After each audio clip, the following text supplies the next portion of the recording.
a lot of us have financial anxiety. And there was just a recent study that came out that said 28% of millennials have such financial anxiety that it is impacting their job. So I guess, Guru, we will take your advice here. How does one overcome having financial anxiety? And do millennials have more financial anxiety than the rest of us?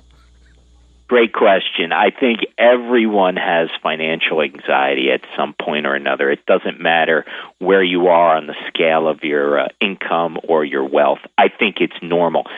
So to your question here of how do you overcome that, Xanax, Prozac, or better yet, you listen to Dollars and Cents, and that certainly has a calming effect on people, right? But I don't think that millennials are any different than people from, let's say, 50 years ago. What I think the difference is that their exposure to information is so much greater than it used to be. And if you're looking at all of the news and the information and everything that's out there, whether it's on television, the news cycle, or whether it's on the internet, everything is so negative because the negative news sells much better.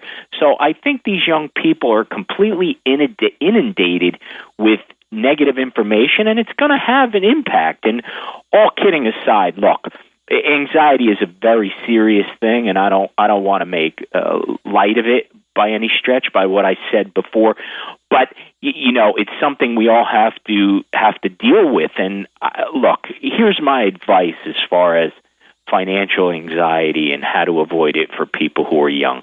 The first step is you got to make sure that you get a good education. After that, you got to work hard. And while you're working hard, you got to keep in mind to be in the moment. The past is done. The future hasn't happened yet. What you really have is the present, and that's where you got to live, and that's where you got to work. Don't worry about things you can't control. And I would say, find some time to meditate or find a spiritual path that will give you some balance, and it will help ground you. I think that besides medication, I think those are the best steps to be taken for people who are feeling anxiety, particularly related to financial anxiety.